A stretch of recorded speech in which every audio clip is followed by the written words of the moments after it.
السلام علیکم ورحمۃ اللہ وبرکاتہ۔ نحمده ونصلي على رسوله الكريم اما بعد فاعوذ بالله من الشیطان الرجیم بسم اللہ الرحمن الرحیم۔ اللہ رب محمد صلی اللہ علیہ وسلم نحن عباد محمد صلی اللہ علیہ وسلم۔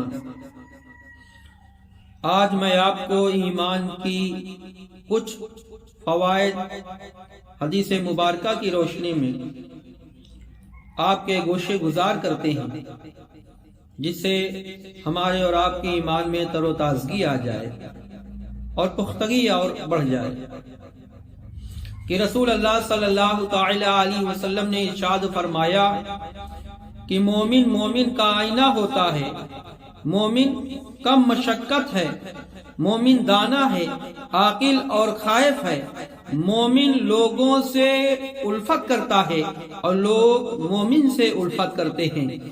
مومن وہ ہے جس کے ہاتھ اور زبان سے سب آدمی امن میں رہیں، مومن دھوکہ نہیں دیتا اور مومن کرم کرنے والا ہوتا ہے۔ مومن منافق میں فرق یہ ہے کہ مومن دھوکے باز نہیں ہوتا، منافق دھوکے باز ہوتا ہے اور کنجوس ہوتا ہے، مومن سہل اور نرم ہے۔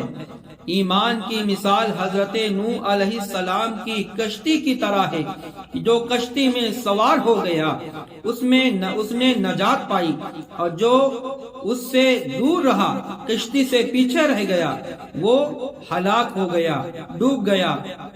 ایمان کی مثال عرش کی سی ہے اور عرش ہر ایک چیز سے اوپر ہے۔ ایمان کی مثال آسمان کی طرح ہے کہ نور اس میں گردش کر رہا ہے۔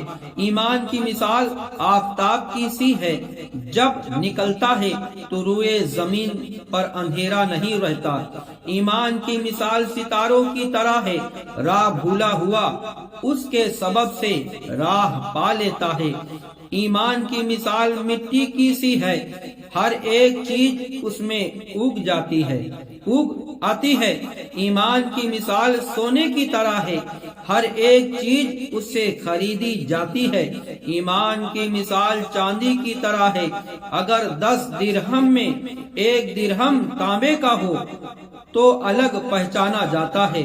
ایمان کی مثال دریا کی طرح ہے کہ نجاست کو قبول نہیں کرتا۔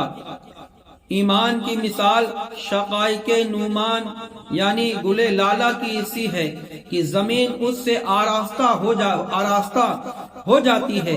ایمان کی مثال کافور کی طرح ہے، گناہگار کے دل کو ٹھنڈا کرتا ہے۔ ایمان کی مثال حضرت موسیٰ علیہ السلام عصا یعنی لاٹھی کی طرح ہے کہ سینکڑوں اس کے سامنے بے حقیقت ہو گئے۔ اسی طرح کفر اور گناہ ایمان کے سامنے بے حقیقت ہو جاتے ہیں۔ ایمان کی مثال حضرت سلیمان علیہ السلام کی انگوٹھی کی طرح ہے کہ جو حضرت سلیمان علیہ السلام کی عزت اور توقیر کا باعث تھی۔